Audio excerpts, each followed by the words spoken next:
দেশকে স্বৈরাচার মুক্ত করার জন্য এই যে আত্মত্যাগ তারা করে গেল, এই আত্মত্যাগের জন্য তাদের জন্য আমরা কি করতে পারি, জাতিগতভাবে একত্রিত হয়ে আমাদেরকে সেই সিদ্ধান্ত নিতে হবে।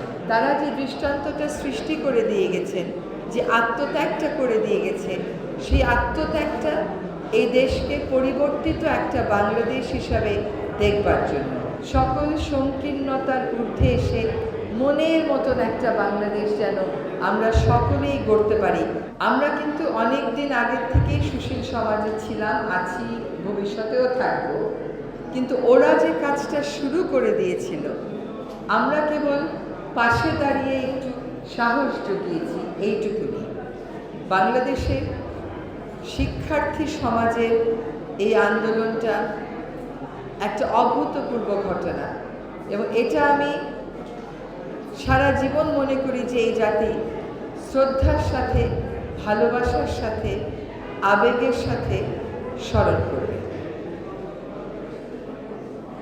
আমরা যখন নিহতের তালিকা দেখি, যখন আহত মানুষদের অসহায়ত্বের কথা ভাবি, যখন শুনতে পারি প্রায় 450 জন মানুষ, বেশিরভাগই শিক্ষার্থী, দৃষ্টিশক্তি হারিয়েছে, এবং যখন শুনি 19 জন শিক্ষার্থী আর জীবনে কোনোদিন চোখে দেখতে পারবে না, যদি সেই অনুভূতিগুলো নিজের ভিতরে আনবার চেষ্টা করি, এখনও কিন্তু দম বন্ধ লাগে।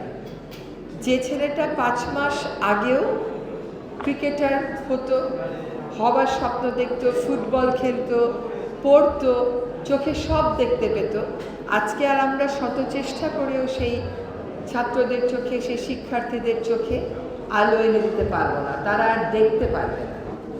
এখন দেশকে স্বৈরাচার মুক্ত করার জন্য এই যে আত্মত্যাগ তারা করে গেল, এই আত্মত্যাগের জন্য তাদের জন্য আমরা কি করতে পারি, জাতিগতভাবে একত্রিত হয়ে আমাদেরকে সেই সিদ্ধান্ত নিতে হবে।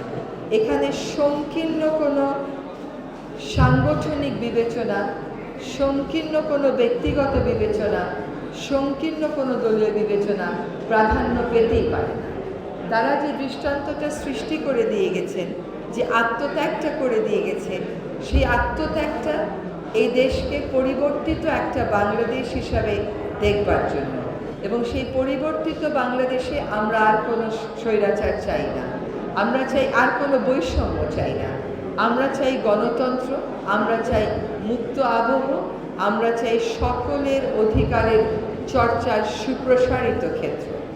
আজকের এই আয়োজন আমাদেরকে যা ঘটেছে তা যেন বারবার মনে করিয়ে দেয়, এবং এইটার ফলশ্রুতিতে আগামীর দেশ গড়ার সংগ্রামটা যেন এই আত্মত্যাগের যে মহিমা, এই আত্মত্যাগের যে স্পৃহা, সেটা দিয়েই পরিচালিত হয়। সকল সংকীর্ণতার ঊর্ধ্বে এসে মনের মতন একটা বাংলাদেশ যেন আমরা সকলেই গড়তে পারি। কেবল তাহলেই আজকে যে আত্মত্যাগের ছবিগুলো আমরা দেখলাম, যে উপলব্ধিটা আমাদের মধ্যে এসেছে, সেটার প্রতি একটা সুবিচার হবে বলে আমি মনে করি।